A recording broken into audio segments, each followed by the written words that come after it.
এবং এখানে জাতীয় স্থায়ী কমিটির সকলের পক্ষ থেকে আপনাদের সকলকে আমরা ঈদের শুভেচ্ছা জানাচ্ছি। ঈদ মোবারক। আপনাদের মাধ্যমে পুরো দেশবাসীর কাছে আমরা এই ঈদের শুভেচ্ছা পৌঁছে দেওয়ার জন্য অনুরোধ করছি। আজকে পবিত্র ঈদুল আজহাতে আমরা আমাদের দলের প্রতিষ্ঠাতা শহীদ প্রেসিডেন্ট জিয়াউর রহমান, বাংলাদেশের স্বাধীনতার ঘোষক বীর উত্তম, তার মাজার জিয়ারত করতে এসেছিলাম। আমরা এখানে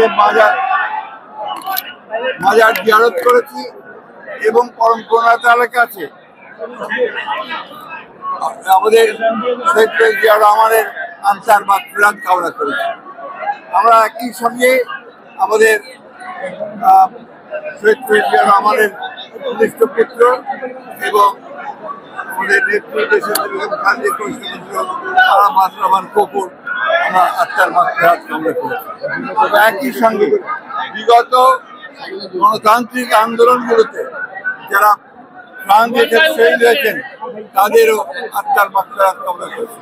বিশেষ করে 1971 সালের স্বাধীনতা যুদ্ধে যারা এই দেশের স্বাধীনতার জন্য প্রাণ দিয়েছেন, শহীদ হয়েছেন, তাদের প্রতিও আমরা আমাদের শুভেচ্ছা জানাচ্ছি, শ্রদ্ধা জানাচ্ছি, আত্মার মাগফিরাত কামনা করছি।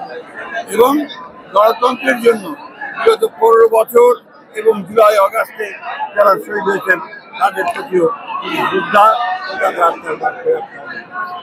আমরা আজকের এই পবিত্র ঈদুল ফিতরের দিনে প্রত্যেকটি বাংলাদেশের মানুষ যেন আনন্দের সঙ্গে উদযাপন করতে পারে সেই প্রার্থনা করছি, দোয়া চাইছি আমাদের দেশের খালেদা জিয়া সুস্থ হয়ে অবিলম্বে আমাদের দেশের ফিরে আসেন।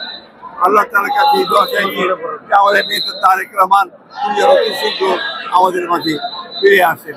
এবং আমরা বিগত 15 বছর ধরে গণতন্ত্রের জন্য সংগ্রাম করেছি, গণতন্ত্র পুনরুদ্ধারের জন্য সংগ্রাম করেছি, মানুষের ভোটের অধিকারের জন্য সংগ্রাম করেছি, মানুষের ভাতের অধিকারের জন্য সংগ্রাম করেছি, মানবাধিকারের জন্য সংগ্রাম করেছি।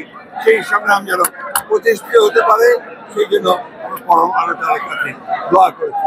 আজকের এই দিনে আমরা আশা করব যে যে দায়িত্ব দিয়েছেন সে দায়িত্ব সবাই সফল হবেন এবং বিশেষ করে অন্তর্বর্তীকালীন সরকার জনগণের কাছে তাদের যে প্রতিশ্রুতি সেই প্রতিশ্রুতি তারা পালন করবেন। আমরা আমাদের দলের পক্ষ থেকেও আমরা অবশ্যই সেই প্রতিশ্রুতি পালন করবো বলে আমরা শপথ নিচ্ছি। আপনাদের সকলকে আবারও ঈদের শুভেচ্ছা।